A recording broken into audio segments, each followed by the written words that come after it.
Hello guys, আজকে আসছি আবার একটা নতুন ভিডিও নিয়ে। আশা করছি তোমরা সবাই খুব ভালো আছো, আর না আমিও ভালো আছি। তো স্নান টান সেরে নিলাম।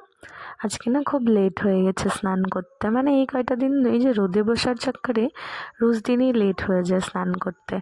সত্যি ঠান্ডার দিনগুলো না খুব বিরক্তিকর, মানে এই স্নান করে উঠে ময়শ্চারাইজার লাগাও, বডি অয়েল লাগাও, ক্রিম লাগাও, না লাগালে আমি আর থাকতেই পারি না। মানে খুব ড্রাই স্কিন, তাই স্নান করার সাথে সাথে এগুলো আমার করতেই হয়। তো রান্নাঘরে গিয়ে দেখছি মা না আনারস কেটে রেখেছে, আমার খুব ফেভারিট আনারস। ফ্রুটসের মধ্যে আমি ম্যাঙ্গো আর আনারস খেতেই ভালোবাসি। তো মাছগুলো কীরকম লাগছে না দেখতে, স্নেকের মতন। যাই হোক, তো এদিকে আমি রান্না চাপিয়ে দিয়েছি। স্নান করে ওঠার সাথে সাথে না ফল খেতে নেই। স্নান করার পরে একটু চিনি বা কিছু বিস্কুট এরকম মুখে দিয়ে ফলটা খাবেন। হ্যাঁ, আমিও না কিছু একটা মুখে দিয়ে খেয়েছি। স্নান করে উঠে সাধারণ মানুষ ফল খায় না, তাই।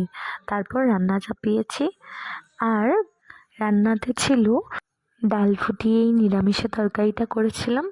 তারপর মা বেটেছিল ধনেপাতার চাটনি। হ্যাঁ, ওটার সাথে অন্য পাতাও মিক্স করেছিল, লাই পাতা।